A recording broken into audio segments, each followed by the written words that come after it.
Good afternoon, thanks very much. At 12:51 this morning, Regional Emergency Service were dispatched to a structure fire on Roy Lane in Abasand. Upon arrival, 2 houses were fully engulfed while spreading to the roof of the third home. As a result of the fire, 4 houses and 3 detached garages have been classified as total losses. 4 homes have superficial damage, and a number of other homes have been impacted by radiant heat. There are also 5 garages involved, 3 of which are complete losses.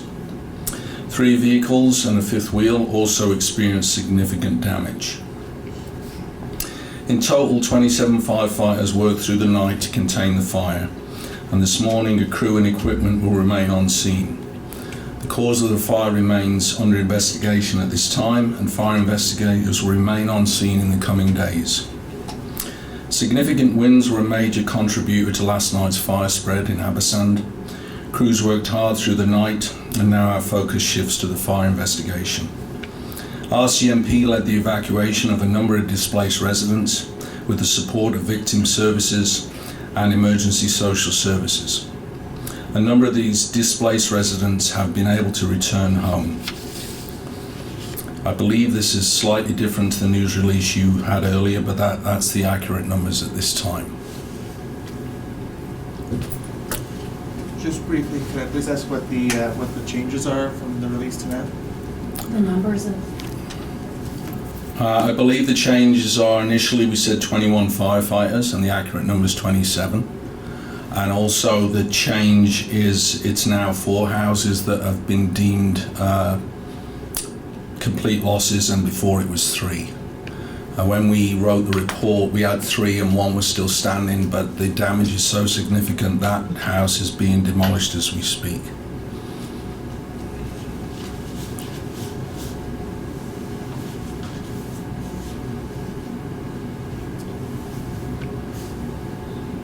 What are the families doing with the displaced houses of ones that were burned down? We set up accommodation throughout the night for people who were displaced from their homes. We didn't have anybody go to that accommodation. We believe that they're currently staying with family. But we'll obviously do more work on that, make sure everyone's taken care of. But at this time, no one doesn't have a roof over their head. Do we know how it started at all yet? Or is No, we don't know how it started, and with this type of fire, this investigation is going to take a lot of while. There's a lot of destruction there, so investigation crews will work on that as long as it takes, and once we know the findings, we'll let you know. How many people in total have been affected?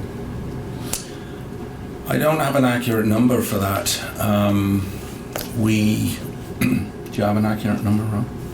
Yeah, my name is Inspector Rob McCloy. I'm the acting officer in charge of the detachment. What we have here is all but 5 families are back in their homes, and no one is, as Chief has said, no one doesn't have a roof over their head. Everyone has a roof over their head. Some have decided to stay with family, friends, and hotels. The Chief said. Also, the Salvation Army was engaged, as well as victim services, as was mentioned, and emergency social services. So everyone had some contact with someone.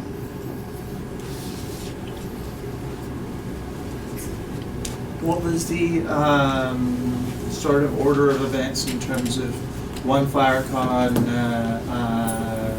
I assume one fire caught, a house caught fire first, then it spread to other houses, and there was an evacuation. How did that play out? So when crews got on scene, there were 2 houses that were fully involved in fire. Significant fire load quickly sped to a 3rd house that became fully involved. There were garages that were fully involved in fire. Due to the wind conditions, it was high winds and they were unpredictable in their direction. There were large amounts of burning embers in the air, and those embers went down that particular lane over another row of houses and actually caught fire to a garage behind houses that weren't affected. So crews initially, we met with several fully involved structures in different locations.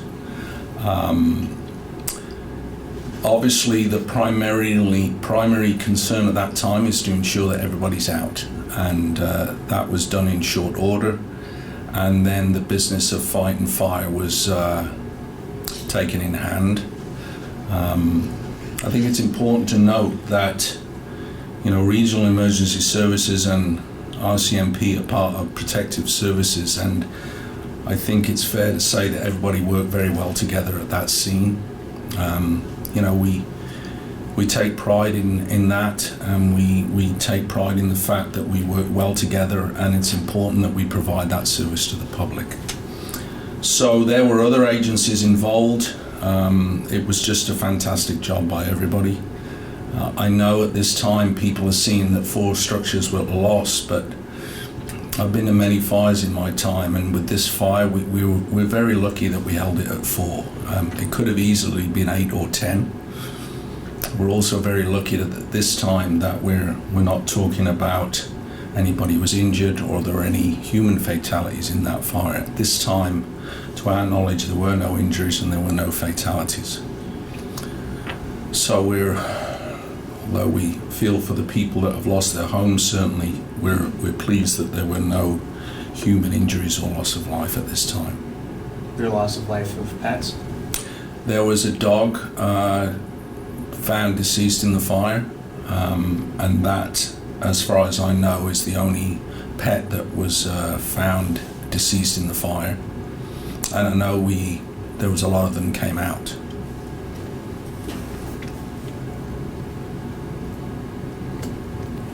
Is there a way right now that the public can help out the families that are in need?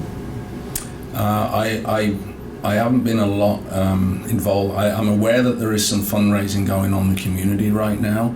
Perhaps, Megan, you don't know that, but I've seen a web page with some fundraising stuff going on. We can certainly get those details. As usual, Fort McMurray is a wonderful place, and people are, we've still got the fire trucks at scene, and people are already raising money for the families, so that's wonderful. I'm not sure of what that process is, but we'd certainly be happy to share that with you when we find out. What's the extent of the incidental damage, like smoke and heat damage to other neighboring houses? There's what I would determine fascia damage to the houses that were across from the structures that were totally engulfed. Siding is melted, some melting to fascia, that type of stuff. This was a hot fire, so that will be ongoing work. They're structurally sound. People are living back in those homes.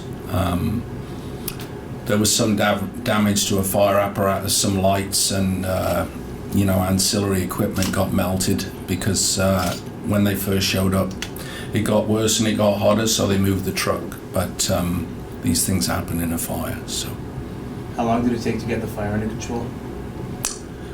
I believe the call came in just before 1, and I think the fire stop, which is an official message, went out around 5:30. And that means the fire stop means that we're confident it's out. It's not going to get going again, although there may be still little hot spots. It's not going to spread anywhere. Crews are still on scene right now, overhauling and making sure everything's unsafe. So approximately 4 hours to extinguish mostly what was a really, really quite significant fire. Compared to other fires we've seen in the past, Parsons Creek, Climax on the line, where does this one kind of rank on that? Well, a little bit different in as much as different structure, right? The other ones were apartment buildings, Signal Road and Parsons Creek was an apartment building. This is single family dwellings. So that creates its own challenges.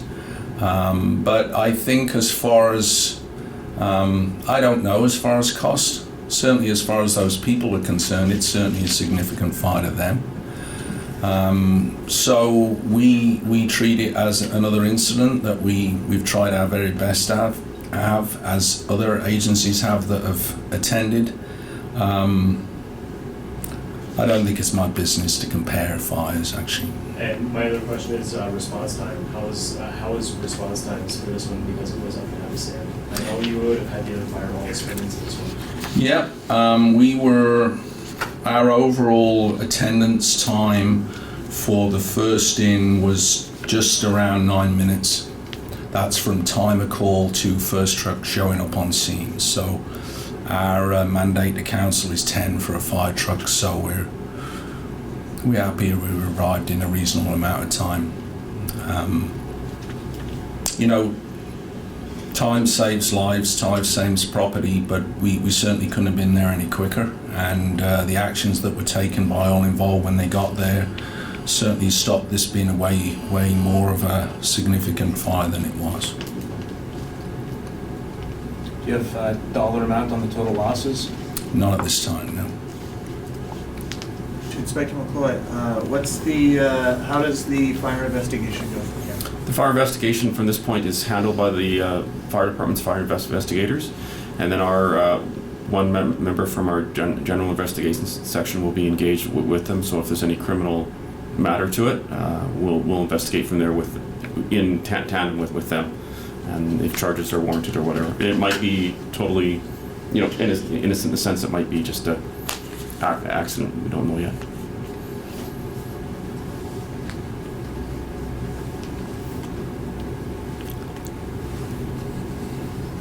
Are there any other questions? No? So if I may, I'd like to reiterate again my thanks for all on scene. It really was great work. All those attended did a fantastic job. The incident command system worked well. The delegation of duties worked well. And I just want to commend all our people within the municipality for doing a fantastic job. And we certainly feel for the people that lost their homes and the people that lost their pet, but know that we did the very best we could. And we will continue to do so. Thank you very much.